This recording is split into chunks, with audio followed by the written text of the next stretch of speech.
You're listening to the Hour of the Time. I'm William Cooper. And I'm Carolyn Nelson. Ladies and gentlemen, tonight you're going to hear another portion of the proof that the government, which calls itself the United States government or the government of the United States of America, that which is constituted within the boundaries of the Federal District of Columbia, is not, in fact, the government of the United States of America. In fact, it is a treasonous, counterfeit, criminal government, an imposter government, if you will. They have already destroyed the Constitution of the United States of America. It is a done deal. I am proving that nightly. We began this series last night with the 6 o'clock Mountain Time broadcast, and we'll continue until we have gone through all of these 400 pages of documented proof that I have in front of me. Any attempt to stop me from broadcasting this information or from publishing this material will be futile, as we have reproduced 100 copies of all of these documents and have placed them in the hands of 100 of our most trusted intelligence operatives around the world. Ladies and gentlemen, a war has been declared upon the citizens of the United States of America. Our nation has been taken from us, and it is a done deal. It is not theory. It's not postulation. It happened a long time ago. I have the proof in front of me and am disclosing it with every episode of the Hour of the Time. Make sure you have pen and paper by your side at all times. I expect you to research this information, prove it to yourself, your family, and your friends, and join us in the fight, our legal and lawful fight, for we have the law on our side. Those who claim to be representing us in government are traitors. The government itself is a counterfeit, illegal, unlawful, and unconstitutional government, and it is a treasonous organization which is in the process of destroying the United States of America to create a one-world totalitarian socialist order under the United Nations. It began a long time ago, and those of you who began listening to us with our first broadcast yesterday already are aware of that. Don't go away. I'll be right back.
One solitary, lonely, helpless man, one man with no arms, who walked upon this earth 2,000 years ago, changed the entire world for the 2,000 years that followed his death. He said, and I quote, "My people perish for lack of knowledge," unquote. During this hour, ladies and gentlemen, I will read to you verbatim from the text of the Blueprint for the Peace Race, outline of basic provisions of a treaty on general and complete disarmament in a peaceful world. This was printed by the United States Arms Control and Disarmament Agency. It is publication number 4. United States Arms Control and Disarmament Agency, publication number 4, General Series 3, released May 1962. That's the United States Arms Control and Disarmament Agency, publication number 4, General Series 3, released May 1962. It was for sale by the Superintendent of Documents, United States Government Printing Office, Washington, 25, D.C. I quote, "Not to an arms race, but to a peace race, to advance together step by step, stage by stage, until general and complete disarmament has been achieved." Unquote. Signed by President John Fitzgerald Kennedy, September 25, 1961. This is a verbatim statement by the President, John F. Kennedy, during a press conference April 18, 1962. Pay attention. The United States has today tabled at Geneva an outline of every basic provision of a treaty on general and complete disarmament in a peaceful world. It provides a blueprint of our position on general and complete disarmament, as well as elaboration of the nature, sequence, and timing of specific disarmament measures. This outline of a treaty represents the most comprehensive and specific series of proposals the United States or any other country has ever made on disarmament. In addition to stating the objectives and principles which should govern agreements for disarmament, the document calls for the grouping of individual measures in 3 balanced and safeguarded stages. We are hopeful, through the give and take of the conference table, this plan will have a constructive influence upon the negotiations now in process. I want to stress that with this plan, the United States is making a major effort to achieve a breakthrough on disarmament negotiations. We believe that the nations represented at Geneva have a heavy responsibility to lay the foundations for a genuinely secure and peaceful world, starting through a reduction in arms, unquote. Now, ladies and gentlemen, that sounds very nice. It sounds wonderful. It's the ages-old dream of 1,000 years of utopia on earth, brought to fruition through the great work of the many different brotherhoods, the secret societies operating under different names and at times appearing to oppose themselves. Ladies and gentlemen, their plan is coming to fruition very quickly. How would you disarm the world without having a central power and a central police force to enforce the disarmament of the world? And this plan includes the peoples of the world, including the American peoples. All of this lily, wonderful, utopian-sounding rhetoric that comes from the mouths of these people who have been working to destroy the United States of America lay against your ears like a soft feather on a puff of wind. But the truth is, ladies and gentlemen, that feather always ultimately erupts in a burst of flame that consumes not only the ear but the head and the body. It is the ages-old lie, the promise of something good, and you always have to give up everything to get it. And whoever's calling, you might as well stop, because no one is going to answer this telephone. And I continue. Forward. An ultimate goal of the United States is a world which is free from the scourge of war and the dangers and burdens of armaments, in which the use of force has been subordinated to the rule of law, and in which international adjustments to a changing world are achieved peacefully. Today, in a world riven by dangerous tensions and mistrust, the attainment of this goal necessitates continuing and patient efforts to achieve the progressive reduction of national war-making capabilities in such a manner as to increase the security of all nations. Thus, responsible arms control and disarmament proposals cannot be directed toward the attainment of unilateral political or military advantage. They must be fully responsive to the legitimate security interests of all nations. On the basis of these considerations, President Kennedy on September 25, 1961, presented to the General Assembly of the United Nations the United States Program for General and Complete Disarmament in a Peaceful World. To provide a more precise statement of the United States approach to disarmament and the manner in which that approach should be implemented, the United States on April 18, 1962, presented to the conference of the 18-Nation Committee on Disarmament meeting in Geneva an outline of basic provisions of a treaty on general and complete disarmament in a peaceful world. Although not a draft treaty, the outline elaborates and extends the proposals of September 25th and provides a specific term, a substantial basis for the negotiation of arms control and disarmament treaty obligations.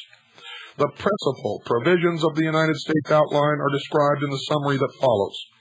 The complete text of the outline begins on page 5. Ladies and gentlemen, that also sounds nice. Wouldn't it be nice to have a peaceful world free from war? If you've studied history, as I have, you will find out that the wars that have been fought in the last 150 years have been fought to bring this plan of world government into reality. Outline of basic provisions of a treaty on general and complete disarmament in a peaceful world. Summary. Principle and process of disarmament. Disarmament would be implemented progressively and in a balanced manner so that at no stage could any state or group of states obtain military advantage. Compliance with obligations would be effectively verified. As national armaments were reduced, the United Nations would be progressively strengthened. Did you hear that, sheeple? You've been telling me there is no plan for world government. You better wake up. You have been stupid long enough. You have been apathetic long enough. You have been irresponsible and ignorant long enough. There is no time left, as you will soon see. Disarmament would be accomplished in 3 stages. The first to be carried out in 3 years, the second also in 3 years, and the third as promptly as possible within an agreed period of time. Stage 1 would be initiated by the United States, the Soviet Union, and other agreed states, and that has been done. All militarily significant states would participate in Stage 2, and that is in the process of being done. And all states possessing armaments and armed forces in Stage 3. I'll repeat that. And all states possessing armaments and armed forces in Stage 3. Transition from one stage of disarmament to the next would take place upon a determination that all undertakings in the preceding stage had been carried out and that all preparations for the next stage had been made. Disarmament measures. Armaments. During Stage 1, inventories of major categories of both nuclear delivery vehicles and conventional armaments would be reduced by 30%. That has been surpassed. Fixed launching pads would be reduced with associated missiles. That has also been done. Half of the remaining inventories would be eliminated during Stage 2. That is being accomplished at the present time. And final reductions would be made in Stage 3. Upon the completion of Stage 3, states would have at their disposal only agreed types of non-nuclear armaments for forces required to maintain internal order and protect the personal security of citizens. Production of armaments during Stage 1 would be limited to agreed allowances and would be compensated for by the destruction of additional armaments to the end that reductions would not be impaired, and that has been done. In Stage 2, production of armaments would be halted except for parts for maintenance of retained armaments. Any further production of national armaments would be ended in Stage 3, except for production of agreed types of non-nuclear armaments for internal forces. Military research, development, and testing would be subject to increasing limitations during this disarmament progress. During Stage 3, appropriate action would be taken to ensure that new scientific discoveries and technological inventories and inventions of military significance were not used for military purposes. B. Armed Forces. Force levels of the United States and Soviet Union would be reduced to 2.1 million at the end of Stage 1, and that has been more than accomplished. Half of the remaining forces of these two states would be disbanded during Stage 2, and that is being accomplished at the present time, and in the United States is well ahead of schedule. And final reductions would be made in Stage 3. Other states would also progressively reduce their force levels. By the end of Stage 3, states would have at their disposal only those agreed forces and related organizational arrangements required to maintain internal order and protect the personal security of citizens. Notice that the military force of nations is now turned inward and is not to protect from attack from without, but is to maintain internal order. C. Nuclear weapons. Production of fissionable materials for use in nuclear weapons would be halted in Stage 1, and limitations would be imposed on the production of fissionable materials for other purposes. The availability of fissionable materials for use in nuclear weapons would be reduced during Stage 1 and subsequent stages by safeguarded transfers to non-nuclear weapons purposes. That is being accomplished. If nuclear weapons tests had not already been halted under effective international control, arrangements to this end would be undertaken in Stage 1. States which had manufactured nuclear weapons would agree in Stage 1 not to transfer control over nuclear weapons to states which had not manufactured them, or to assist such states in their manufacture. States which had not manufactured nuclear weapons would refrain from seeking them. That is being enforced at the present time. Transfers of fissionable materials between states would be limited to peaceful purposes and would be safeguarded, and that is being accomplished at this time.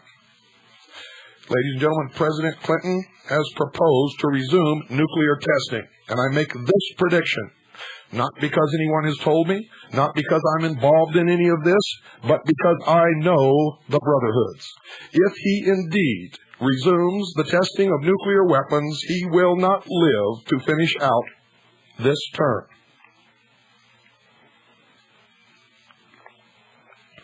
Beginning in Stage 2, non-nuclear components and assemblies of nuclear weapons would be destroyed, and limitations would be imposed on further production or refabrication of nuclear weapons. At the end of Stage 2, remaining nuclear weapons would be registered internationally to assist in verifying the fact that by the end of Stage 3, states would not have such weapons at their disposal. That is, at the present time, being accomplished both in the United States and in the Soviet Union. D. Outer space. The placing of weapons of mass destruction in orbit would be prohibited in Stage 1, and limitations would be imposed on the production, stockpiling, and testing of boosters for space vehicles. States would support increased cooperation in peaceful uses of outer space. E. Military bases. Reduction of military bases, wherever they might be located, would be initiated in Stage 2, and final reductions would be made in Stage 3, and in the United States, this plan has been implemented and is ahead of schedule.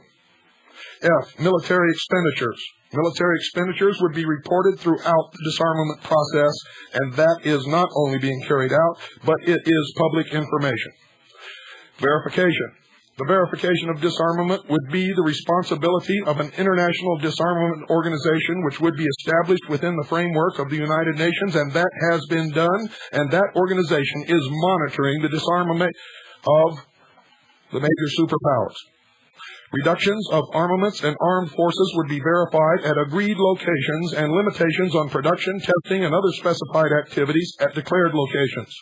Assurance that agreed levels of armaments and armed forces were not exceeded, and that activities subject to limitation or prohibition were not being conducted clandestinely would be provided through arrangements which would relate the extent of inspection at any time to the amount of disarmament being undertaken and to the risk to the disarming states of possible violations. Such assurance might, for example, be accomplished through arrangements under which states would divide themselves into a number of zones or regions through which inspection would be progressively extended. By the end of Stage 3, when disarmament had been completed, all parts of the territory of states would have been inspected. Reduction of the risk of war. To promote confidence and reduce the risk of war during the disarmament process, states would, beginning in Stage 1, give advance notification of major military movements and maneuvers, establish observation posts to report on concentrations and movements of military forces, and ensure rapid and reliable communications among heads of government and with the Secretary General of the United Nations. An International Commission on Reduction of the Risk of War would examine possible extensions and improvements of such measures, as well as additional measures to reduce the risk of war through accident, miscalculation, failure of communications, or surprise attack. Arrangements for keeping the peace. In Stage 1, states would undertake obligations to refrain from the threat or use of force of any type contrary to the United Nations Charter. Throughout the 3 stages of disarmament, states would use all available means for the peaceful settlements of disputes, would seek to improve processes for this purpose, and would support measures to improve the capability of the United Nations to maintain international peace and security. A United Nations Peace Observation Corps would be established in Stage 1 and a United Nations Peace Force in Stage 2. That has been accomplished. The military forces of the United States that are left are functioning as the United Nations Peace Force. We are, in fact, in Stage 2 at this moment. The United Nations Peace Force, which would be equipped with agreed types of armaments and would be supplied agreed manpower by states, would be progressively strengthened until in Stage 3 it would be fully capable of ensuring international security in a disarmed world. It would then be turned over completely to the United Nations and would be merged with the military forces of what used to be called the Soviet Union. The outline of basic provisions of a treaty on general and complete disarmament in a peaceful world. This, ladies and gentlemen, is the complete text.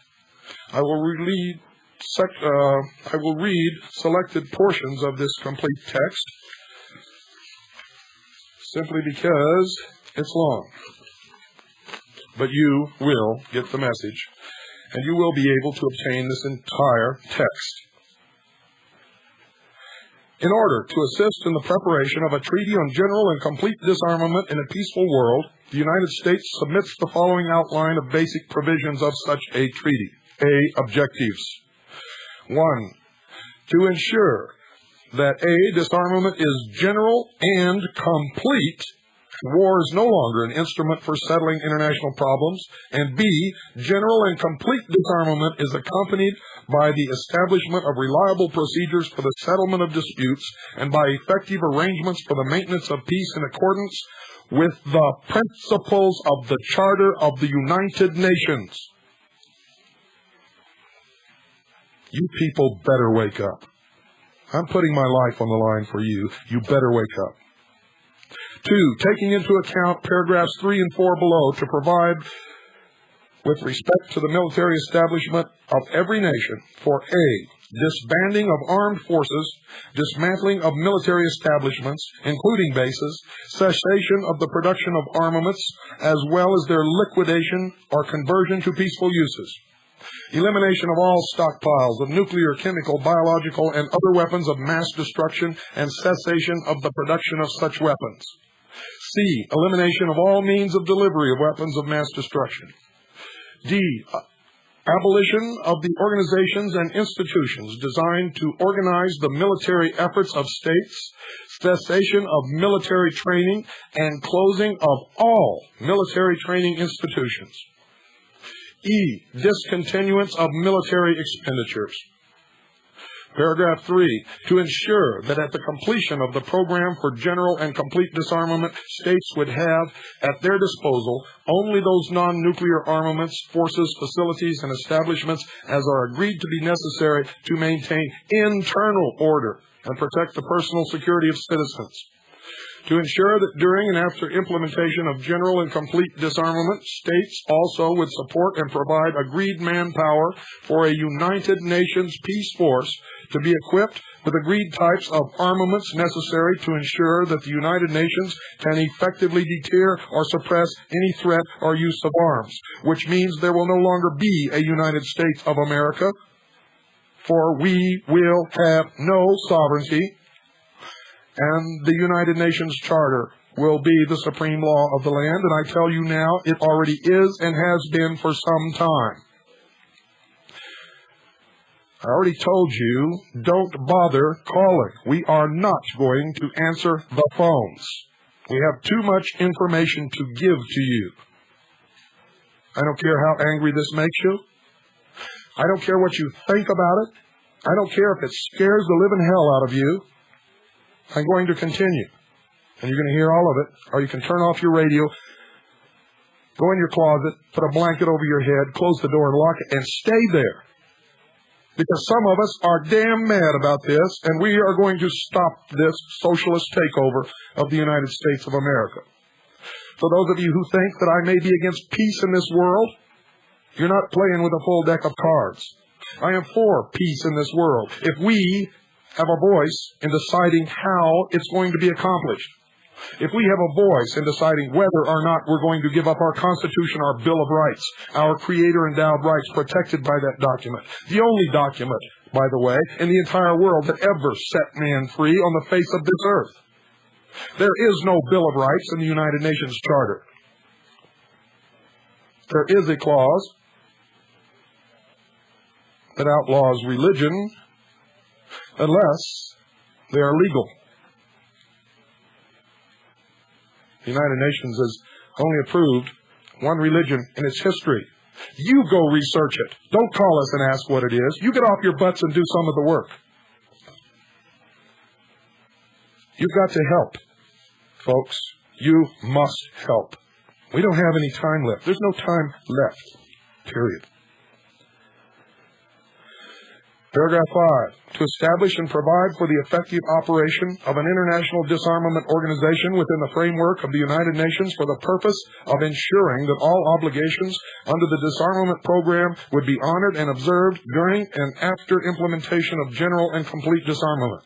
And to this end, to ensure that the International Disarmament Organization and its inspectors would have unrestricted access without veto to all places as necessary for the purpose of effective verification. B, principles. The guiding principles during the achievement of these objectives are: 1. Disarmament would be implemented until it is completed by stages to be carried out within specified time limits. 2. Disarmament would be balanced, so that at no stage of the implementation of the treaty could any state or group of states gain military advantage, and so that security would be ensured equally for all. 3. Compliance with all disarmament obligations would be effectively verified during and after their entry into force. Verification arrangements would be instituted progressively as necessary to ensure throughout the disarmament process that agreed levels of armaments and armed forces were not exceeded. 4. As national armaments are reduced, the United Nations would be progressively strengthened in order to improve its capacity to ensure international security and the peaceful settlement of differences, as well as to facilitate the development of international cooperation in common tasks for the benefit of mankind. There's that old benefit of mankind again, that the Brotherhood is so fond of scattering around. 5. Transition from one stage of disarmament to the next would take place upon decision that all measures in the preceding stage had been implemented and verified, and that any additional arrangements required for measures in the next stage were ready to operate. We have been betrayed. We have been lied to. The Brady Bill, all these bills on gun control, that's just dressing on the cake, folks. The cake's already been made, baked, and eaten. It's all over. And it was all over a long time ago. There is no United States of America. There is a United Nations. Our military commanders know this. Congress knows it. The President knows it. The Justice Department knows it. And the Supreme Court knows it, as you will find out in the coming programs as I read you verbatim from the law. Don't go away. I might be back. I just might be back. And if I am, I guarantee you, you don't want to miss it. Because even if you don't care, it's the best thing on radio.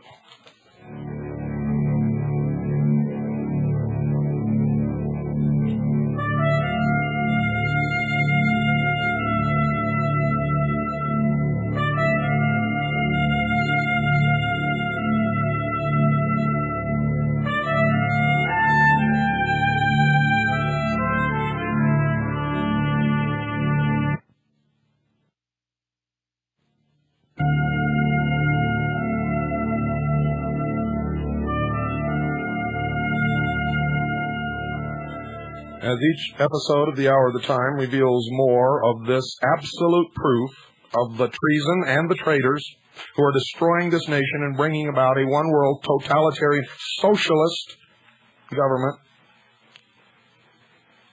you'd better be taking stock in your preparations.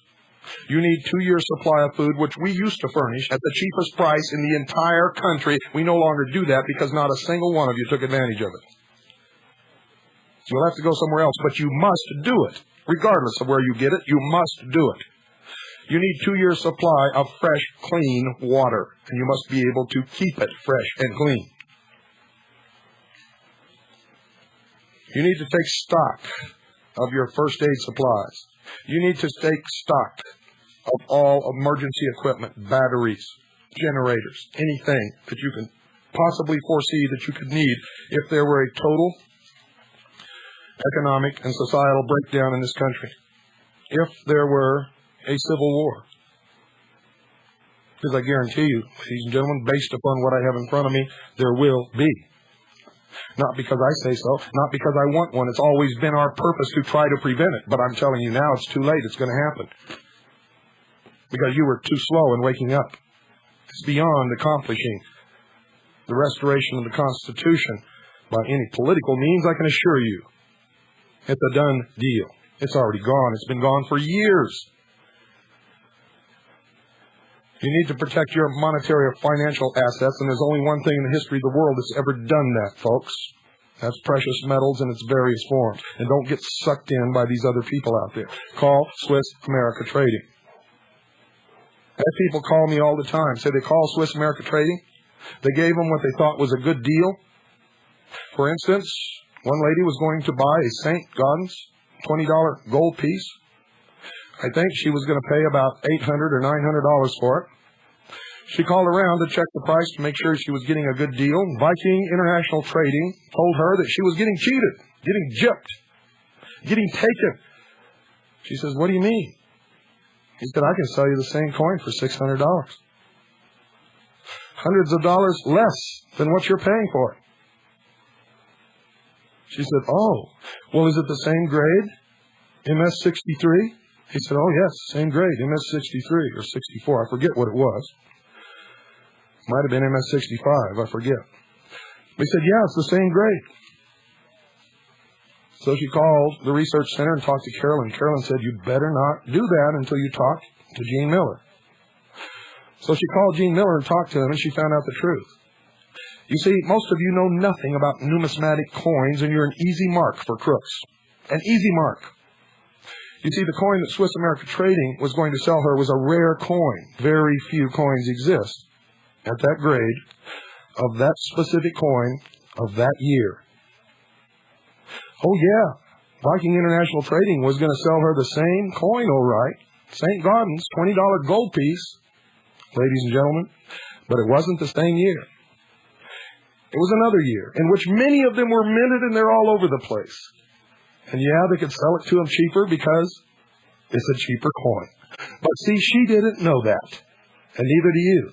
And I know that many of you out there listening to this broadcast right now have heard that from Viking International Trading and from other coin dealers. And since you don't know anything about numismatic coins, you fell for it. And you're sitting there with a coin that probably isn't even worth what you paid for it. I don't know. And I truly don't know. But I'll tell you, if you went through the scenario that I just described, you got took. And if you want to deal with an honest company, call Swiss America Trading at 1-800-289-2646. That's 1-800-289-2646. Do it, folks. You'll be real glad that you did. And if you don't, well, you might find somebody honest out there, and there are other honest people out there. But you're taking a chance because I can personally verify and back up Swiss America Trading with my personal reputation and guarantee. If they ever cheat any one of you, I will make sure that it's straightened out. And if I find out that it wasn't a mistake, that they in fact did intend to cheat you, they will no longer sponsor this program. Now, you can't get better than that. Nobody can give you better than that.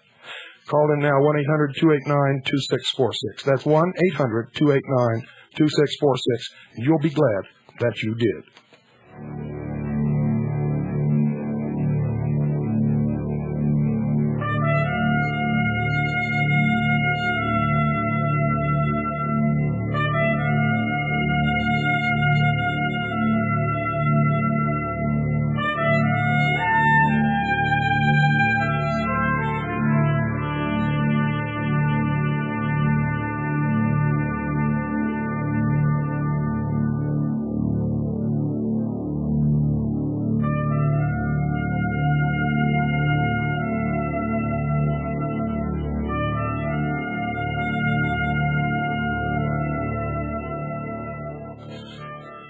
Introduction, and remember, I'm only going to read selected portions. You will be able to get your hands on this as we publish it.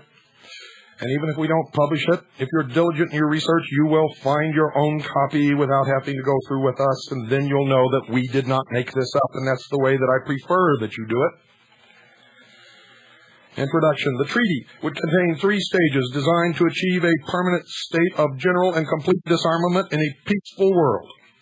The treaty would enter into force upon the signature and ratification of the United States of America. Did you hear that, folks? The treaty would enter into force upon the signature and ratification of the United States of America. That was done a long time ago.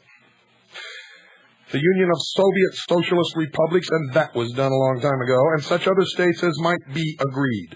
Stage 2 would begin when all militarily significant states had become parties to the treaty and other transition requirements had been satisfied. Stage 3 would begin when all states possessing armed forces and armaments had become parties to the treaty and other transition requirements had been satisfied. In fact, that has not been implemented and is not a part of the treaty. Disarmament, verification, and measures for keeping the peace would proceed progressively and proportionately, beginning with the entry into force of the treaty. Stage 1 would begin upon the entry into force of the treaty and would be completed within 3 years from that date.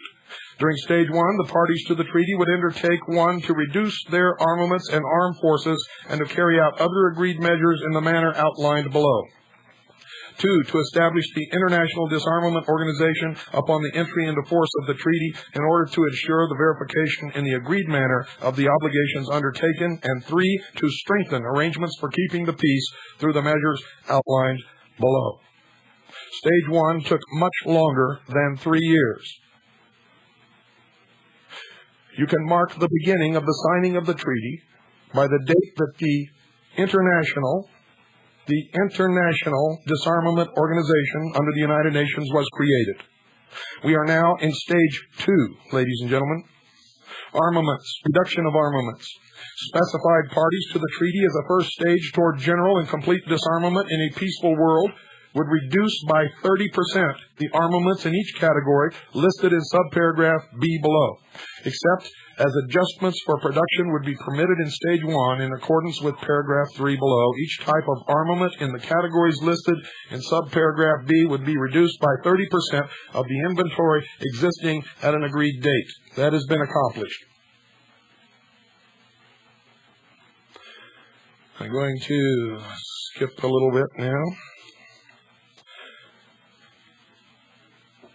Methods of reduction. Those parties to the treaty which were subject to the reduction of armaments would submit to the International Disarmament Organization an appropriate declaration respecting inventories of their armaments existing at the agreed date. We have had members of the International Disarmament Organization visiting our arsenals and manufacturing facilities in the United States for several years now.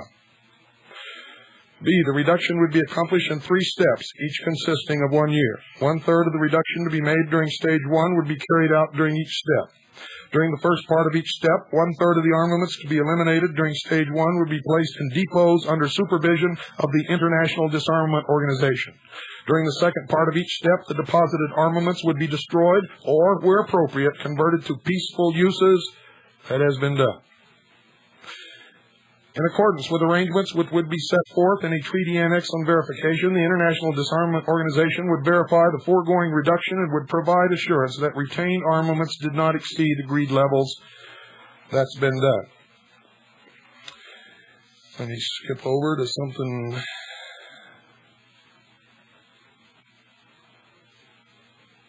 Armed forces. Reduction of armed forces. Force levels for the United States of America and the Union of Soviet Socialist Republics would be reduced to 2.1 million each, and for other specified parties to the treaty to agreed levels not exceeding 2.1 million each. All other parties to the treaty would, with agreed exceptions, reduce their force levels to 100,000 or 1% of their population, whichever were higher, provided that in no case would the force levels of such other parties to the treaty exceed levels in existence upon the entries into force of the treaty, and that has been accomplished. Armed forces subject to reduction. Agreed force levels would include all full-time uniformed personnel maintained by national governments in the following categories. A, career personnel of active armed forces and other personnel serving in the active armed forces on fixed engagements or contracts.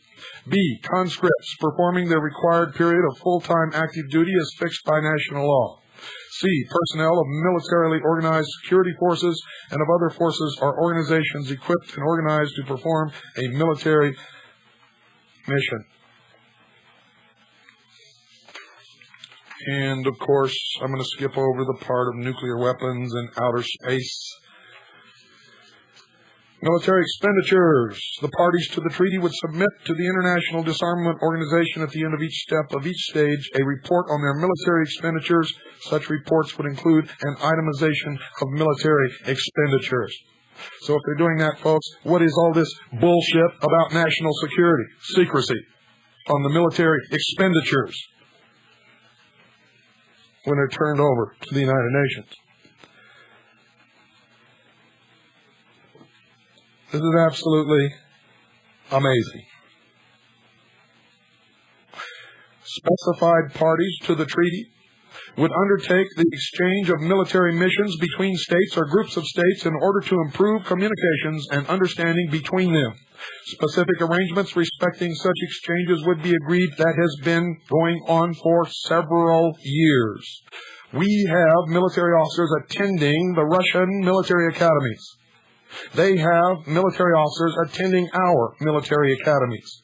We have now Russian troops on United States soil with their various equipment. We have an open skies treaty, and they are allowed to overfly our airspace any time they want, and we are equally allowed to overfly theirs. Specified parties to the treaty would agree to the establishment of rapid and reliable communications among their heads of government and with the Secretary General of the United Nations, who is the true President of the world, ladies and gentlemen. Specific arrangements in this regard would be subject to agreement among the parties concerned between such parties and the Secretary General. Many of you have called and asked me Who does Boutros Ghali think he is? He talks to us and the other people in the world like he's running the world. Well, you stupid sheeple, he is. He is running the world. And it's about time you know it. It's about time you got mad about it. And it's way past time we all started doing something about it. Go read the United Nations Charter. Read the resolutions that have been passed by the United Nations. And then you might begin to get a little hint of where we're headed. Right down the tubes. Right down the tubes, folks. I don't know how long my voice is going to last, but I'm going to try to get through all of this, and I'm going to continue until I drop, and Carolyn is getting sick now, so I don't know what's going to happen here, but we're going to continue as long as we can. The parties to the treaty would agree to cooperate promptly and fully with the International Disarmament Organization and to assist the International Disarmament Organization in the performance of its functions and in the execution of the decisions made by it in accordance with the provisions of the treaty. Measures providing for reduction of armaments would be verified by the International Disarmament Organization as agreed depots and would include verification of the destruction of armaments and, where appropriate, verification of the conversion of armaments to peaceful uses. Measures providing the reduction of armed forces would be verified by the International Disarmament Organization, either at the agreed depots or other agreed locations. Measures halting or limiting production, testing, and other specified activities would be verified by the International Disarmament Organization. Parties to the treaty would declare the nature and location of all production and testing facilities and other specified activities. The International Disarmament Organizations would have access to relevant facilities and activities wherever located in the territory of such parties. Down the page, all parts of the territory of those parties to the treaty to which this form of verification was applicable would be subject to selection for inspection from the beginning of Stage 1 as provided. Parties to the treaty would divide their territory into an agreed number of appropriate zones, and at the beginning of each step of disarmament would submit to the International Disarmament Organization a declaration stating the total level of armaments, forces, and specified types of activities subject to verification within each zone. The exact location of armaments and forces within a zone would not be revealed prior to its selection for inspection. That's why, ladies and gentlemen, the United States has been divided into regions. Both aerial and mobile ground inspection would be employed within the zone being inspected. Access within the zone would be free and unimpeded, and verification would be carried out with the full cooperation of the state being inspected. Once a zone had been inspected, it would remain open for further inspection while verification was being extended to additional zones. By the end of Stage 3, when all disarmament measures had been completed, inspection would have been extended to all parts of the territory of parties to the treaty. I told you, folks, it's a done deal. Requesting the International Court of Justice to give advisory opinions on legal questions concerning the interpretation or application of the treaty, subject to a general authorization of this power by, guess who? The General Assembly of the United Nations. Requesting the International Court of Justice to give advisory opinions on legal questions concerning the interpretation or application of the treaty, subject to a general authorization of this power by the General Assembly of the United Nations. And it continues, and it continues, and it continues, and it includes all nations, all military forces, and all peoples, including you. It was done years ago, ladies and gentlemen. Years ago. And let me see if there's anything else here that you need to hear right off the bat.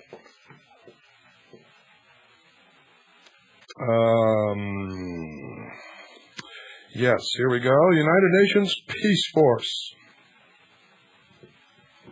The parties to the treaty would undertake to develop arrangements during Stage 1 for the establishment in Stage 2 of a United Nations peace force. To this end, the parties to the treaty would agree on the following measures within the United Nations. Examination of the experience of the United Nations leading to a further strengthening of United Nations forces for keeping the peace. B. Examination of the feasibility of conducting or concluding promptly the agreements envisioned in Article 43 of the United Nations Charter. I want you all to look at the United Nations Charter and read Article 43.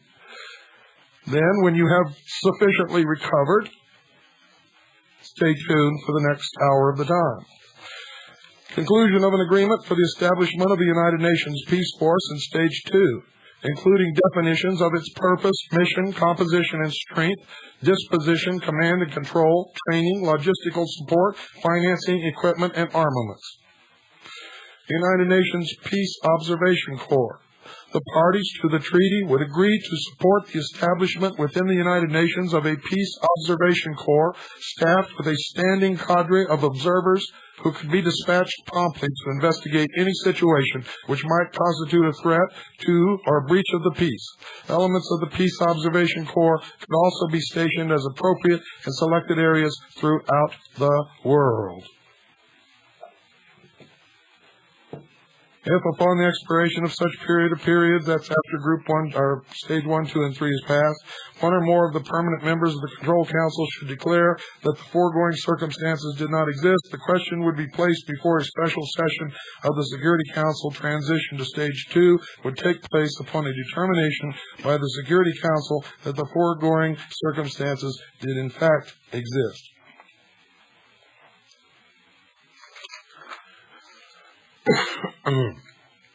Thank you, Carolyn. Hot or not, I mute. During Stage 2, the parties to the treaty would undertake to continue all obligations undertaken during Stage 1. To reduce further the armaments and armed forces reduced during Stage 1 and to carry out additional measures of disarmament in the manner outlined below. To ensure that the International Disarmament Organization would have the capacity to verify in the agreed manner the obligations undertaken during Stage 2, and to strengthen further the arrangements for keeping the peace through the establishment of a United Nations Peace Force and through the additional measures outlined below. And, here we go. Now we're getting to the meat of the matter. Armaments. Reduction of armaments. I'm going to skip through all of this military stuff, and I'm going to go right down. The parties to the treaty would submit to the International Disarmament Organization a declaration respecting their inventories existing at the beginning of Stage 2 of the additional types of armaments in the categories listed in subparagraph B below, and would, during Stage 2, reduce the inventory of each type of such armaments by 50%. B. All types of armaments within further agreed categories would be subject to reduction in Stage 2. And we go down to item number 8, specified types of small arms, which will be declarations by types. That is being carried out in law now. Under 8 and C, specified categories of ammunition for armaments listed in Stage 1. Section A, subparagraph 1B, and in subparagraph B above would be reduced to levels consistent with the levels of armaments agreed for the end of Stage 2. Then it goes through the method of reduction, eliminating the production of ammunition, eliminating the production of firearms of all types, reduction of armed forces. We're going to be stripped of any means of our protecting ourselves against this despotic world government, which will be run and controlled by international socialism, and you will learn that when I get into Mikhail Gorbachev's book called Perestroika, which he recently wrote, and none of you went and bought, and you should have all bought it and read it from cover to cover.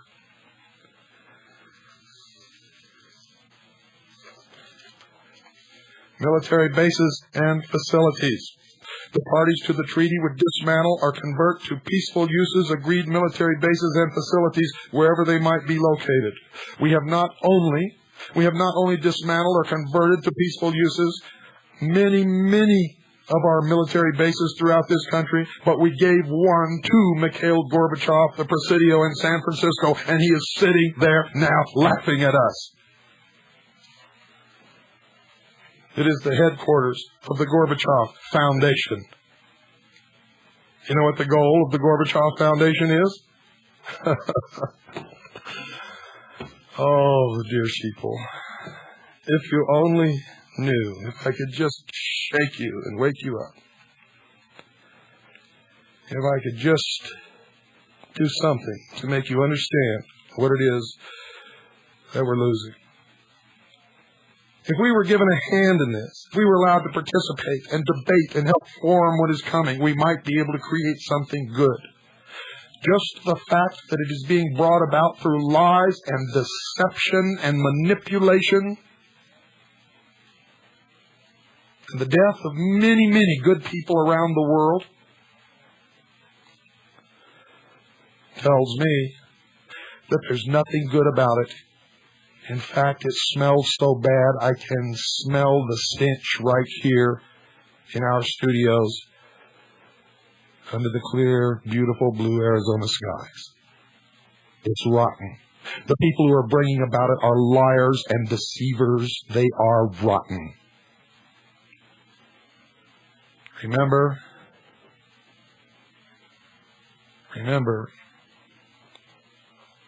Jesus Christ is the truth, the way, and the life. There is a God, and it is God that you should pray to.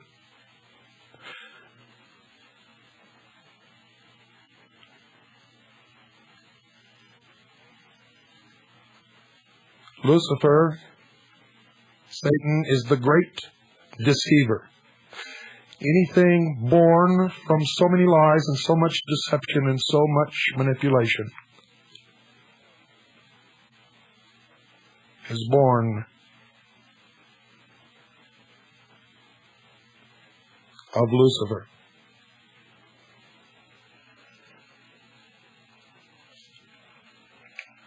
I hope you understand what I'm telling you. We're engaged in a war, ladies and gentlemen. A physical, material war and a spiritual war. And you must, at this time, take sides.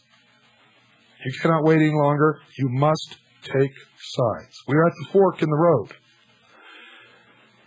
And Jesus Christ said this: "He who is not with me is against me." Good night.